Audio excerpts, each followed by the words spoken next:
ವೀಕ್ಷಕರೇ, ESIC employ state insurance corporation Karnataka ವಿಭಾಗದಲ್ಲಿ ಖಾಲಿರುವಂತಹ ಹುದ್ದೆಗಳಿಗೆ ಅರ್ಜಿಯನ್ನು ಕರೆದಿದ್ದಾರೆ. ಇದು ಕೇಂದ್ರ ಸರ್ಕಾರದ ಸಂಸ್ಥೆಯಾಗಿದ್ದು ಈ ಸಂಸ್ಥೆಯಲ್ಲಿ ಖಾಲಿರುವಂತಹ ಹುದ್ದೆಗಳಿಗೆ ಅರ್ಜಿಯನ್ನು ಕರೆದಿದ್ದಾರೆ. ಹಾಗಾದರೆ ಎಷ್ಟು ಹುದ್ದೆಗಳಿಗೆ ಅರ್ಜಿಯನ್ನು ಕರೆದಿದ್ದಾರೆ, ಎಜುಕೇಷನ್ ಏನಾಗಿರಬೇಕು, ವಯೋಮಿತಿ ಏನು, ಅಪ್ಲೈ ಮಾಡೋದು ಹೇಗೆ, ಸಂಪೂರ್ಣ ಮಾಹಿತಿ ನಿಮಗೆ ತಿಳಿಸ್ಕೊಡ್ತೀನಿ. ವಿಡಿಯೋ ಸ್ಕಿಪ್ ಮಾಡ್ದಂಗೆ ಪೂರ್ತಿ ವಿಡಿಯೋವನ್ನು ನೋಡಿ ವೀಕ್ಷಕರೇ. Employ state insurance corporation Karnataka ESIC ವಿಭಾಗದಲ್ಲಿ ಖಾಲಿರುವಂತಹ ಹುದ್ದೆಗೆ ಅರ್ಜಿಯನ್ನು ಕರೆದಿದ್ದಾರೆ. ಇದು ಕೇಂದ್ರ ಸರ್ಕಾರದ ಸಂಸ್ಥೆಯಾಗಿದ್ದು ಈ ಸಂಸ್ಥೆಯಲ್ಲಿ ಖಾಲಿರುವಂತಹ ಹುದ್ದೆಗೆ ಅರ್ಜಿಯನ್ನು ಕರೆದಿದ್ದಾರೆ. ಒಟ್ಟು 23 ಹುದ್ದೆಗಳಿಗೆ ಅರ್ಜಿಯನ್ನು ಕರೆದಿದ್ದಾರೆ. ಹಾಗಾದರೆ ಯಾವೆಲ್ಲ ಹುದ್ದೆಗಳು ಅಂತೇಳಿ ವಿವರವಾಗಿ ನಾವು ನೋಡೋದಾದರೆ, full time, part time, super specialist ವಿಭಾಗದಲ್ಲಿ 1 ಹುದ್ದೆಗೆ ಅರ್ಜಿಯನ್ನು ಕರೆದಿದ್ದಾರೆ. ಅದೇ ರೀತಿ full time, part time, specialist ವಿಭಾಗದಲ್ಲಿ 5 ಹುದ್ದೆಗೆ ಅರ್ಜಿಯನ್ನು ಕರೆದಿದ್ದಾರೆ. ಅದೇ ರೀತಿ ಸೀನಿಯರ್ ರೆಸಿಡೆಂಟ್ ವಿಭಾಗದಲ್ಲಿ 17 ಹುದ್ದೆಗೆ ಅರ್ಜಿಯನ್ನು ಕರೆದಿದ್ದಾರೆ. ಈ ಒಂದು ಹುದ್ದೆಗಳಿಗೆ ಸಂಬಂಧಪಟ್ಟಂತೆ ಎಜುಕೇಷನ್ ಏನಾಗಿರಬೇಕು ಅಂತೇಳಿ ನಾವು ನೋಡೋದಾದರೆ, ಅರ್ಜಿ ಹಾಕಲಿಕ್ಕೆ full time, part time, super specialist ವಿಭಾಗದಲ್ಲಿ DM, MCH, post graduation, DNB ಎಜುಕೇಷನನ್ನು ಮಾಡಿರಬೇಕಾಗಿರುತ್ತದೆ. ಅದೇ ರೀತಿ full time, part time, specialist ವಿಭಾಗದಲ್ಲಿ ಪೋಸ್ಟ್ ಗ್ರ್ಯಾಜುಯೇಷನ್, DNB ಎಜುಕೇಷನನ್ನು ಮಾಡಿರೋರು ಈ ಹುದ್ದೆಗೆ ಅರ್ಜಿಯನ್ನು ಸಲ್ಲಿಸಬಹುದು. ಅದೇ ರೀತಿ ಸೀನಿಯರ್ ರೆಸಿಡೆಂಟ್ ವಿಭಾಗದಲ್ಲಿ MBBS, ಪೋಸ್ಟ್ ಗ್ರ್ಯಾಜುಯೇಷನ್, DNB ಎಜುಕೇಷನನ್ನು ಮಾಡಿರೋರು ಈ ಹುದ್ದೆಗೆ ಅರ್ಜಿಯನ್ನು ಸಲ್ಲಿಸಬಹುದಾಗಿರುತ್ತದೆ. ಅದೇ ರೀತಿ ಈ ಒಂದು ಹುದ್ದೆಗಳಿಗೆ ವಯೋಮಿತಿ ಏನು ಅರ್ಜಿ ಹಾಕಲಿಕ್ಕೆ ಅಂತೇಳಿ ನಾವು ನೋಡಿದರೆ, full time, part time, super specialist ವಿಭಾಗದಲ್ಲಿ 67 ವರ್ಷದೊಳಗಡೆ ಇರೋರು ಅರ್ಜಿಯನ್ನು ಸಲ್ಲಿಸಬಹುದು.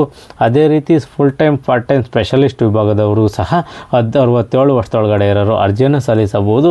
ಅದೇ ರೀತಿ ಸೀನಿಯರ್ ರೆಸಿಡೆಂಟ್ ವಿಭಾಗದಲ್ಲಿ 45 ವರ್ಷದೊಳಗಡೆ ಇರೋರು ಅರ್ಜಿಯನ್ನು ಸಲ್ಲಿಸಬಹುದಾಗಿರುತ್ತದೆ. ಅದೇ ರೀತಿ ಈ ಒಂದು ಹುದ್ದೆಗಳಿಗೆ ಸಂಬಂಧಪಟ್ಟಂತೆ ಸೆಲೆಕ್ಷನ್ ಪ್ರೋಸೆಸ್ ಯಾವ ರೀತಿ ಇರುತ್ತೆ ಅಂತೇಳಿ ನಾವು ನೋಡಿದ್ರೆ, ಮೆಡಿಕಲ್ ಫಿಟ್ನೆಸ್ಸನ್ನು ಮಾಡ್ತಾರೆ. ಅದರಲ್ಲಿ ಆಯ್ಕೆಯಾದವ್ರನ್ನ ಇಂಟರ್ವ್ಯೂಗೆ ಕರೀತಾರೆ. ಇಂಟರ್ವ್ಯೂನಲ್ಲಿ ಆಯ್ಕೆಯಾದವ್ರನ್ನ ಈ ಒಂದು ಹುದ್ದೆಗೆ ನಿಯೋಜನೆಯನ್ನು ಮಾಡ್ತಾರೆ. ಅದೇ ರೀತಿ ಈ ಒಂದು ಹುದ್ದೆಗಳಿಗೆ ವೇತನ ಏನು ನಿಗದಿಪಡಿಸಿದ್ದಾರೆ ಅಂತೇಳಿ ನಾವು ನೋಡೋದಾದರೆ, full time, part time, super specialist ವಿಭಾಗದಲ್ಲಿ 60,000ದಿಂದ 2,00,000 ರೂಪಾಯಿವರೆಗೂ ಒಂದು ವೇತನವನ್ನು ನಿಗದಿಪಡಿಸಿದ್ದಾರೆ. ಅದೇ ರೀತಿ full time, part time, specialist ವಿಭಾಗದಲ್ಲಿ 1,00,000ದಿಂದ 1,27,141 ರೂಪಾಯಿಗಳ ಒಂದು ವೇತನವನ್ನು ನಿಗದಿಪಡಿಸಿದ್ದಾರೆ. ಸೀನಿಯರ್ ರೆಸಿಡೆಂಟ್ ವಿಭಾಗದಲ್ಲಿ ಈ ಒಂದು ಹುದ್ದೆಗೆ ನಮ್ಮ ESIC ನಾರ್ಮ್ಸ್ ಪ್ರಕಾರ ಏನು ಕೊಡಬೇಕು ಅದನ್ನು ಕೊಡ್ತೀವಿ ಅಂತೇಳಿ ಒಂದು ಮಾಹಿತಿಯನ್ನು ನೀಡಿದ್ದಾರೆ. ಅದೇ ರೀತಿ ಈ ಒಂದು ಹುದ್ದೆಗಳಿಗೆ ಅರ್ಜಿಯನ್ನು ಹೇಗೆ ಸಲ್ಲಿಸಬೇಕು ಅಂತೇಳಿ ನಾವು ನೋಡಿದ್ರೆ, ಕರ್ನಾಟಕದಲ್ಲಿ ಉದ್ಯೋಗಗಳನ್ನು ಹುಡುಕ್ತಿರುವ ಆಸಕ್ತ ಮತ್ತು ಅಭ್ಯರ್ಥಿಗಳು, ಅರ್ಹ ಅಭ್ಯರ್ಥಿಗಳು ಯಾರಿದ್ದಾರೆ, ಅಗತ್ಯ ದಾಖಲೆಗಳೊಂದಿಗೆ ಈ ಒಂದು ಅಡ್ರೆಸ್ಗೆ ವಾಕಿಂಗ್ ಇಂಟರ್ವ್ಯೂಗೆ ಹಾಜರಾಗಬೇಕಾಗಿರುತ್ತದೆ. ಯಾವುದೇ ರೀತಿ ಅರ್ಜಿಯನ್ನು ಸಲ್ಲಿಸೋಗಿಲ್ಲ, ಡೈರೆಕ್ಟ್ ವಾಕಿಂಗ್ ಇಂಟರ್ವ್ಯೂಗೆ ಹಾಜರಾಗಬೇಕಾಗಿರುತ್ತದೆ. ಅದೆಲ್ಲಿ ಅಂತೇಳಿ ನಾವು ನೋಡಿದ್ರೆ, ವೈದ್ಯಕೀಯ ಅಧೀಕ್ಷಕರು ಕಚೇರಿ, ESIC ಆಸ್ಪತ್ರೆ, ಪಿಣ್ಯ, ಬೆಂಗಳೂರು, ಕರ್ನಾಟಕ ಈ ಒಂದು ಅಡ್ರೆಸ್ಗೆ ವಾಕಿಂಗ್ ಇಂಟರ್ವ್ಯೂಗೆ ಹಾಜರಾಗಬೇಕಾಗಿರುತ್ತದೆ. ಈ ಒಂದು ಇಂಟರ್ವ್ಯೂ ದಿನಾಂಕ ಯಾವತ್ತಿರುತ್ತೆ ಅಂತೇಳಿ ನಾವು ನೋಡೋದಾದರೆ, full time, part time, super specialist ಈ ಒಂದು ವಿಭಾಗಕ್ಕೆ ಮತ್ತು full time, part time, specialist ವಿಭಾಗಕ್ಕೆ 8 ಜುಲೈ 2025ನೇ ತಾರೀಕು ವಾಕಿಂಗ್ ಇಂಟರ್ವ್ಯೂ ಇರುತ್ತೆ ಅಂತೇಳಿ ಒಂದು ಮಾಹಿತಿಯನ್ನು ನೀಡಿದ್ದಾರೆ. ಅದೇ ರೀತಿ ಸೀನಿಯರ್ ರೆಸಿಡೆಂಟ್ ವಿಭಾಗದಲ್ಲಿ 9 ಜುಲೈ 2025ನೇ ತಾರೀಕು ವಾಕಿಂಗ್ ಇಂಟರ್ವ್ಯೂ ಇರುತ್ತೆ ಅಂತೇಳಿ ಒಂದು ಮಾಹಿತಿಯನ್ನು ಇವರು ನೀಡಿದ್ದಾರೆ. ಅಲ್ಲಿ ನೀವು ಇಂಟರ್ವ್ಯೂಗೆ ಹಾಜರಾಗಬೇಕಾಗಿರುತ್ತದೆ. ಈ ಒಂದು ನೋಟಿಫಿಕೇಷನಲ್ಲಿ ಅಧಿಕೃತ ವೆಬ್ಸೈಟ್ ಆದರೆ esic.gov.in ಈ ಒಂದು ವೆಬ್ಸೈಟ್ಗೆ ಹೋಗಿ ಹೆಚ್ಚಿನ ಮಾಹಿತಿಯನ್ನು ನೀವು ಪಡ್ಕೋಬೋದಾಗಿರುತ್ತದೆ.